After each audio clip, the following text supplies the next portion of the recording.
Hello, everyone. Mr. President, it is a great honor to welcome you and your team to Pfizer's Kalamazoo, Michigan site. Established in 1948, our Kalamazoo site is one of 3 manufacturing plants in the US that are engaged in the manufacturing of the Pfizer-BioNTech COVID-19 vaccine. Our colleagues here have been working around the clock throughout the pandemic to ensure a continuous supply of critical hospital medicines, as well, of course, as to produce and ship Pfizer's COVID-19 vaccine. From hour 1 of this presidency, and to be honest, well before the elections, President Biden has demonstrated an understanding of the urgency of this pandemic, a deep compassion for those whose lives have been impacted, and an unwavering belief in the ability of both science and American ingenuity to help us bring an end to this public health crisis. I'm happy to say that the manufacturing and shipping of the vaccine have gone very well so far. As of February 17th, we have supplied 40 million doses to the US government, and our shipment accuracy is 99.9%. Of course, recognizing the urgency of vaccinating as many Americans as quickly as possible, we are taking steps to further accelerate our production. To this end, we have found a great ally in the Biden administration, which has significantly aided our efforts in a number of areas, including support for rated orders through the Defense Production Act, help in securing both critical materials and equipment needed here in Kalamazoo to expand our manufacturing capacity and fulfill the US orders. In addition, Pfizer has been working to expand and enhance our manufacturing capabilities to increase the number of doses we are able to produce globally by the end of 2021. As part of this expansion, we are adding a new formulation suites here in Kalamazoo, lipid production capabilities in both Kalamazoo and at our site in Groton, Connecticut, and fill-finish lines at our site in McPherson, Kansas. In addition, we have engaged 2 US contract manufacturers, and we are also increasing the supply of raw materials from existing suppliers and bringing on new suppliers. We have improved our processes to double the batch size and increase yield, and we have deployed more efficient lab test methods to reduce release times. All of these efforts have allowed us to reduce our timelines from approximately 110 days from start to vial ready, and we are now approaching an average of 60 days, which is an almost 50% improvement. Thanks to all of these actions, but more importantly, thanks to the support of the Biden administration, over the coming few weeks, we expect to increase the number of doses being shipped from the US, for the US, from an average of 5 million doses per week, which is the average until now, to more than double of that number, starting from the next couple of weeks. We are on track to provide to the US government a total of 120 million doses by the end of March, and to reach 200 million doses released by the end of May, 2 months ahead of the original schedule of that milestone. Of course, today, during this meeting, the President challenged us to identify additional ways in which his administration could help us potentially accelerate even further the delivery of the full 300 million doses earlier than July. Mr. President, the challenge is accepted, and we will try to do our best. We are also very pleased to say that we are continually looking for ways to improve accessibility to the vaccine. Just this morning, we announced new data demonstrating the stability of our COVID-19 vaccine when stored for a total of 2 weeks at -20 degrees Celsius, a temperature more commonly found in pharmaceutical freezers. This is in addition to the 5 days of stability at standard refrigerated temperature between 2 and 8 degrees Celsius. If, based on this data, the FDA grants us an update to our license, this new storage option would offer pharmacists and vaccination centers greater flexibility. Of course, all of this work to increase supply and distribution will mean nothing if people are not willing to show up and roll up their sleeves to be vaccinated. That is why we applaud the Biden administration's unwavering focus and strong efforts to advance vaccine confidence, equitable distribution of the vaccine, and overall health equity. Looking ahead, I'm confident the collaboration we are establishing with the vaccine partnership will grow even deeper over the next 4 years as we work to achieve more public health breakthroughs. And this is because President Biden understands the importance of moving at the speed of science. Pfizer's participation, for example, in the National Cancer Institute's Cancer Moonshot initiative is just one example of our shared commitment to accelerating the discovery of medical breakthroughs. Pfizer's Chief Scientific Officer, the head of our research organizations, Dr. Michael Dolstein, is a founding member of Cancer Moonshot. And we all know of the President's deep personal involvement. His advocacy for accelerated cancer research in the wake of his son's Bo's passing has made a real impact. The same type of impact our colleagues hope to make every day in pursuit of our purpose, which is breakthroughs that change patients' lives. Once again, Mr. President, I want to thank you for visiting our Kalamazoo, Michigan site and for all your support. And now, ladies and gentlemen, it is my great honor to introduce the President of the United States.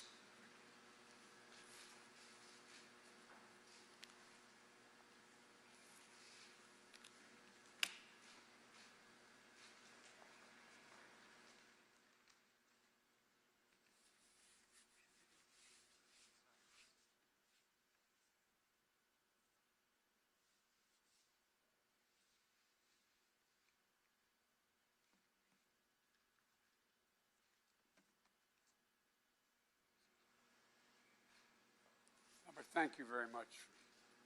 Thank you not only for what you do for the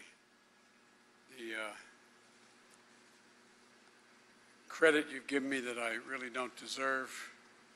This is a case of life and death.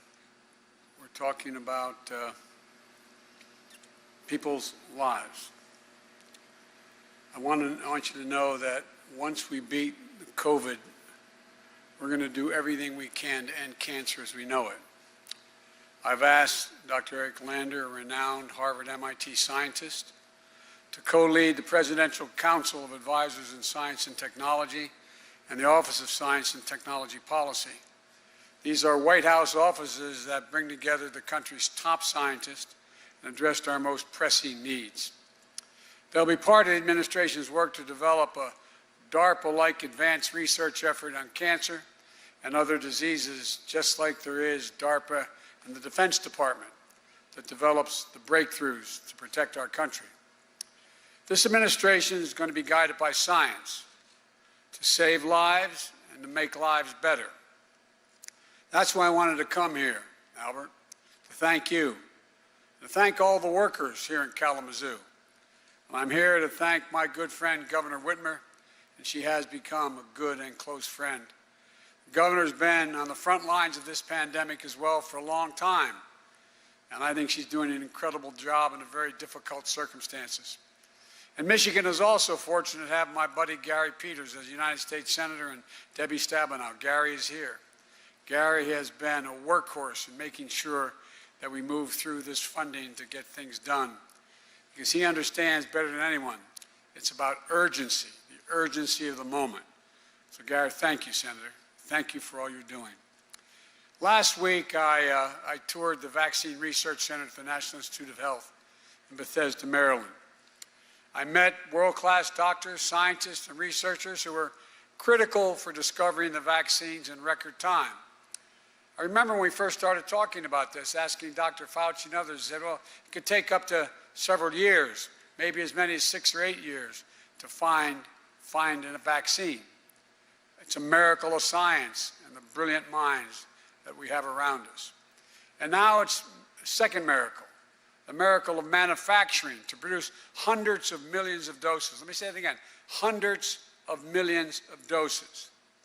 I came here because I want the American people to understand the extraordinary work that's being done to undertake the most difficult operational challenges this nation has ever faced. And let me say parenthetically that it's not enough that we find cures for Americans. There needs to be a cure that the world is able to take part of, because you can't build a wall or a fence high enough to keep a pandemic out. On our tour, I met a few of your nearly 3,000 workers, Albert. Experts managing ingredients that come in from different cities and states. Experts handling 3D modeling and artificial intelligence to ensure that every dose is properly crafted.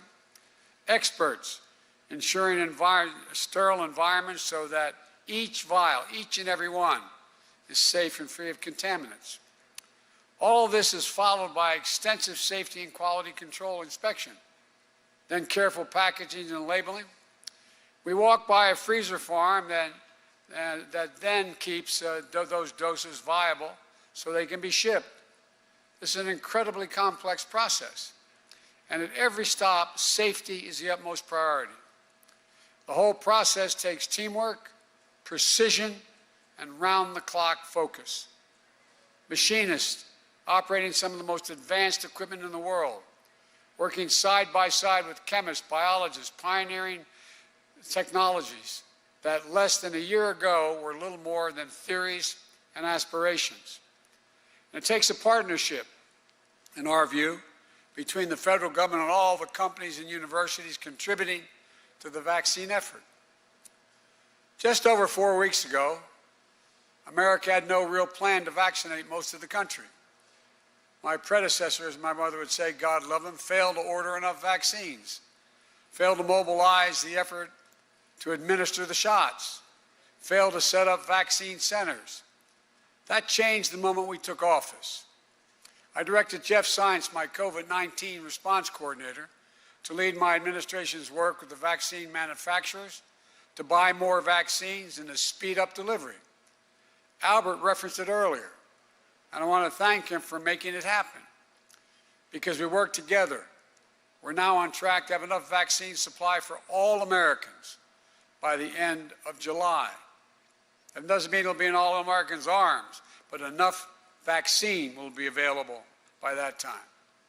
These orders allow facilities like this one to plan ahead, accelerate their production schedules. Here's what else we did. When we discovered that vaccine manufacturers weren't being prioritized when it came to scrutinizing and securing supplies they needed, we fixed that problem and got them what they needed. We also used the Defense Production Act to speed up the supply chain for key equipment, like fill pumps and filters, which has already helped increase vaccine production. In fact, on our tour today, they showed me a critical piece of machinery they didn't have before. Now they do, and it's allowing them to ramp up production. And as we increase supply, we're carrying out a clear plan to get shots into the arms of 300 million Americans or more. And I know people want confidence that it's safe. Well, I just toured, and it's where it's being made. It takes more time to do the check for safety than it does actually to make the vaccine. That's how fastidious they are. And listen to Dr. Fauci. Dr. Fauci assured me that COVID-19 vaccines were safe. That's why several weeks ago I went through the rigorous scientific review. That's why I took my vaccine shot publicly, to demonstrate to the American people that I know and believe it's safe. That's why Vice President Harris also received her shot publicly. We all know there's some history, there's some hesitancy about taking this vaccine. We all know there's a history in this country of having subjected certain communities to terrible medical abuses in the past.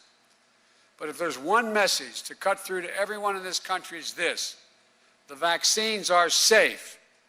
Please, for yourself, your family, your community, this country, take the vaccine when it's your turn and available. That's how to beat this pandemic. And we're making progress.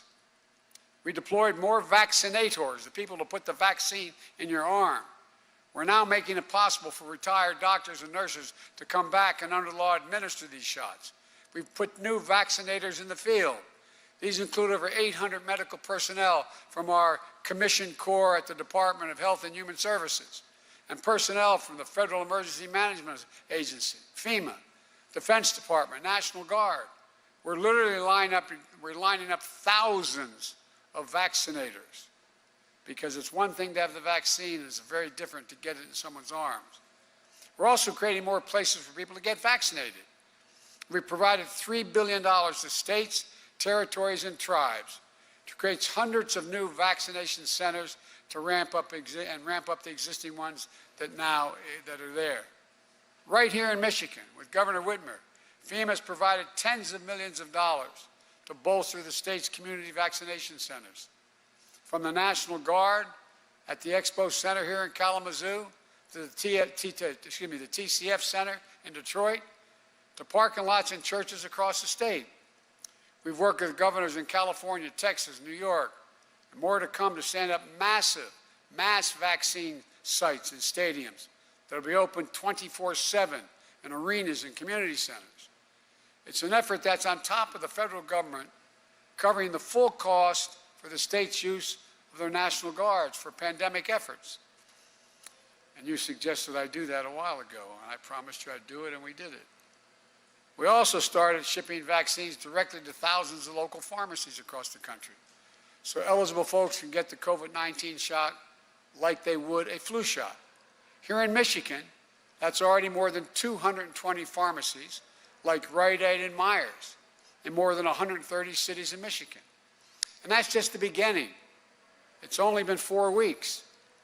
And for folks who aren't near a pharmacy or mass vaccination centers, we're deploying mobile clinics. These are special vehicles and pop-up clinics that meet folks where they live, folks who don't have access to transportation to get the shots.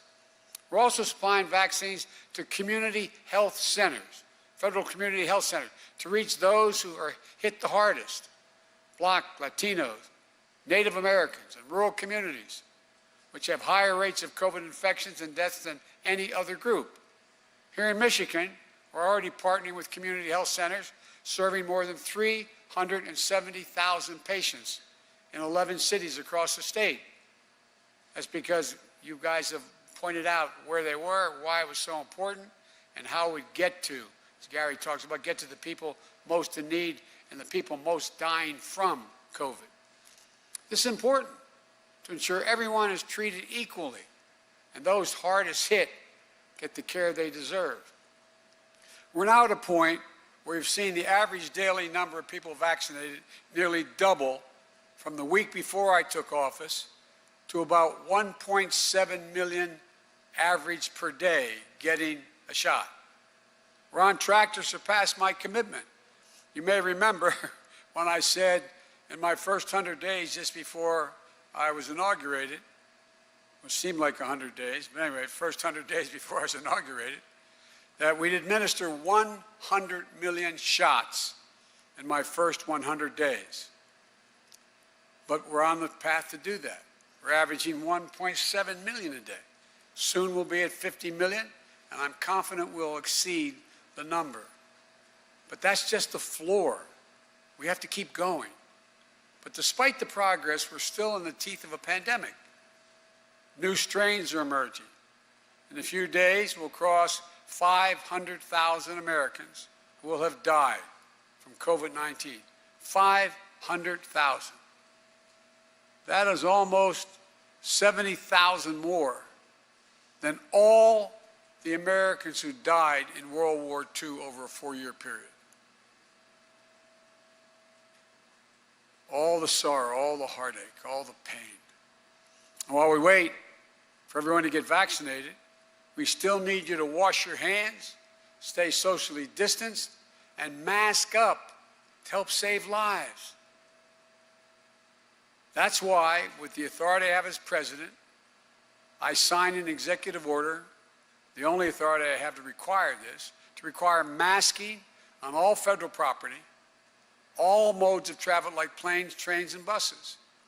We've been calling on governors and mayors and local officials, Republicans and Democrats, to institute mask mandates within their jurisdictions, just like Governor Whitmer has done here in Michigan. Look, I know it's inconvenient, but you're making a difference when you do it. Everything we do matters. We need everyone to do their part for themselves, for their loved ones, and yes, for your country. It's a patriotic duty. We need Congress to pass my American Rescue Plan that deals with the immediate crisis, the urgency. Now, critics say my plan is too big, that it costs $1.9 trillion. So that's too much. Well, let me ask them, what would they have me cut? What would they have me leave out? Should we not invest $20 billion to vaccinate the nation? Should we not invest $290 million to extend unemployment insurance for the 11 million Americans who are unemployed so they can get by while they get back to work? Should we not invest $50 billion to help small businesses stay open when tens of thousands have had to close permanently? Should we not invest, and by the way, they make up half the employment in America. Should we not invest $130 million to help schools across the nation open safely? Right now, 24 million adults, 11 million children don't have enough food to eat. And unless you think I'm exaggerating, think of those scenes you've seen on the television with cars lined up which seem like miles to wait to have someone put a box of food in their trunk. People who never, ever, ever, ever, ever, ever thought they would need help. And through no fault of their own, they're in that circumstance. If we don't pass the American Rescue Plan, 40 million Americans will lose nutritional assistance through a program we call SNAP, the old food stamp program. Do we not invest $3 billion to keep families from going hungry? 1 in 5 Americans are behind in their rent. 1 in 10 are behind in their mortgages. How many people do you know that will go to bed tonight staring into the ceiling and say, God, what is going to happen if I don't get my job, if I don't have my unemployment check? What's happened to me? I'm losing my health insurance. What do I do? This is the United States of America, for God's sake. We invest in people who are in need. Do we not invest $35 billion to help people keep a roof over their heads? I could go on, but you get the point. I'm grateful that the Senate and the House are moving quickly. And I'm prepared to hear their ideas how to make the package better and make it cheaper. I'm open to that. But we have to make clear who is helped and who is hurt. And my hope is that the Republicans in Congress listen to their constituents. According to the polls, there is overwhelming bipartisan support. The vast majority of the American people, more than 70% of the American people, with all the polls you all conduct, including the majority of Republicans, want us to act and act big and quickly and support the plan. Major economists, left, right, and center, say we should focus on smart investments we can make now in jobs and our people to prevent long-term economic damage to our nation and to strengthen the economic competitiveness going forward. In fact, an analysis by the Wall Street firm Moody's estimates that if we pass my American Rescue Plan, the economy will create 7 million jobs this year. This year. We've also been in constant contact with mayors and governors, county officials, members of Congress, both parties. Both parties. I've met with them in my office. I've met with them on the internet, on Zooming on with them. Both parties in every state. And guess what? They agree we have to act now. I got a letter from more than 400 mayors from big cities and small towns They understand we're not going to get our economy back in shape and the millions of people back to work until we beat this virus. That's why the American Rescue Plan puts $160 billion into more testing and tracing, manufacturing and distribution, and setting up vaccination sites. Everything that's needed to get vaccines into people's arms, which is the most difficult logistical effort the United States has undertaken in peacetime. It includes $4 billion for new manufacturing plants. So we're ready to manufacture vaccines in the future. We don't have to wait. I'm going to close with what I said before. I'll always be straight with you. I said in my inaugural, I'll give it to you straight from the shoulder, as Roosevelt said. Because the American people can take the truth. They can handle anything. I can't give you a date when this crisis will end. But I can tell you we're doing everything possible to have that day come sooner rather than later. And all of you here are doing some of the most important work in this facility right here that can be done. And I know this is personal. I walked in today, and I won't say who came up to me, but one of the people in this building came up to me and said, "My father-in-law has died from COVID." I said, "Can I call him?" He said, "No, he couldn't take a call. He's just keeping his prayers, please." How many of you know somebody who's in real trouble or has passed? How many people do you know who sat down to breakfast this morning and looked at an empty chair across the table? You've seen the devastation of this virus in your family, your community, but you're stepping up. You're saving lives here, lives of your loved ones, your neighbors, your fellow Americans. You're showing how this town, this state, this country takes care of our own, leaves nobody behind. We can do anything when we do it together. I believe we're on the road, I promise you. I know we'll run into bumps. It's not going to be easy here to the end, but we're going to beat this. We're going to beat this. May God bless you all, and may God protect our troops. Albert, thank you and your people for all you do. Thank you, Mr. President.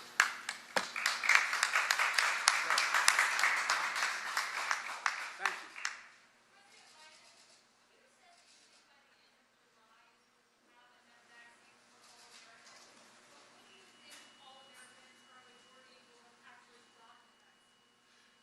Well, all you got to do a little bit of the math. Getting the vaccine and having it available is not the same as putting it in someone's arms. This is going to be a continuous rolling effort. So we will have ordered, much of which will have been distributed, over 600 million doses by the end of July. July 29th is the expected date. But that could change. Look what's happening with the weather now, for example. It's slowing up the distribution right now. But I believe we'll be approaching normalcy by the end of this year, and God willing, this Christmas will be different than last. But I can't make that commitment to you. There are other strains of the virus. We don't know what could happen in terms of production rates. Things can change. But we're doing everything the science has indicated we should do, and people are stepping up to get everything done that has to be done. We're going to have debates about whether or not, for example, I can't set nationally who gets in line when and first. That's a decision the states make. I can recommend, I can say what I've said, like I'm the guy that said we should lower to 65 years of age. I think 35 states have done that or more. I think that, for example, I think it's critically important to get our kids back to school. I think it's really important because of the psychological damage being done and the loss of time. A kid loses a semester when they're in 5th grade. It means they're not just a semester behind, they may be a year and a half behind. All the difficulty. You were at that town meeting I had where that little girl was worried that, her mommy told her mommy she worried maybe she's going to die. So there's a lot. I think it's important we get people back in school.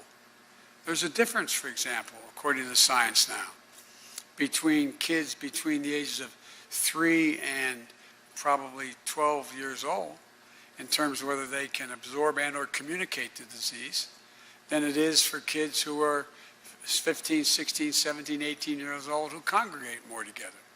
It's harder in a high school than it is in a grammar school. We know certain things are necessary.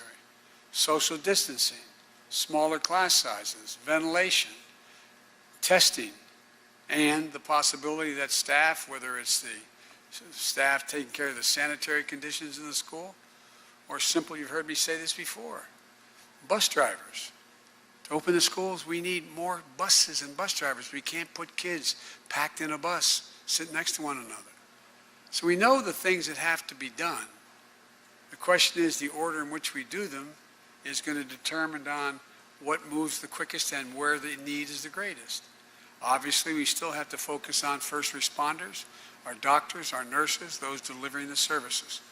But the reason I bother to bore you with that detail is to try to explain to the American people that this is a process, but we know now the fundamental basic elements. The fundamental basic elements are that before you get the shot and after, if you get the shots, and after, social distancing saves lives. Wearing masks saves lives. Making sure that you wash your hands with hot water saves lives. This is not hyperbole. This is not a political statement. It's a reality. The science has demonstrated that. We also know that it's one thing to have a vaccine available. The problem was, how do you get into people's arms? There's not enough people to vaccinate. All the great hospitals in this state, and in my state, they can line up and give people, but they can't possibly handle the volume that is needed. So, what do? You get more people qualified to give vaccinations. The quicker you can open up places and the people can come up and demonstrate they're on the pecking order, they're ready for their shot and they're qualified. Keeping places open 24/7 makes a lot of sense, but you need people to do it. So we all know the basic things that have to happen. Now, we also know that there are things that intervene. Things happen. Weather. People get ill. People get confused. There's a lot of people who aren't able. You know, you've heard me say before, you know, my little granddaughter can use that cell phone of hers to do more in about 12 seconds than I can do it in an hour. But a lot of people aren't able to. A lot of people who need the help. They say, well, get online. Well, they don't have a means to get online. They might not have, you know, the ability to get online. And they may not know how to do it. Talk about everybody is, you know, most people are within 5 miles of a pharmacy. Well, if you're living alone and you're a 68-year-old woman and you're in a minority neighborhood and there's no bus service, you might as well be 500 miles away. That's why we're leaning out, and Gary, you talked to me about it, getting mobile vans to go out. So we know the kinds of things that have to be done.